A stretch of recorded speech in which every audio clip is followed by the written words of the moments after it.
ইতিহাসের সবচেয়ে ভয়ঙ্কর সময় পার করছে বিশ্বের সবচেয়ে বড় সিনেমা ইন্ডাস্ট্রি হলিউড। বিনোদন জগতের রাজধানী হিসেবে পরিচিত লস অ্যাঞ্জেলসের বিভিন্ন জায়গায় নিয়ন্ত্রণহীনভাবে দাবানল ছড়িয়ে পড়েছে, যার কারণে হলিউড সহ বিনোদন জগতের অনেক অনুষ্ঠান বাতিল করা হয়েছে।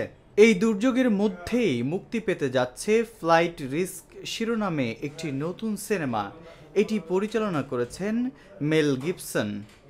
এই সিনেমার প্রধান চরিত্রে অভিনয় করছেন হলিউড তারকা মার্ক ওয়ালবার্গ। সম্প্রতি মুক্তি পাওয়া ট্রেলারে দেখা যায় মার্ক ভুয়া পাইলটের পরিচয়ে একটি ছোট কার্গো বিমানে ওঠে।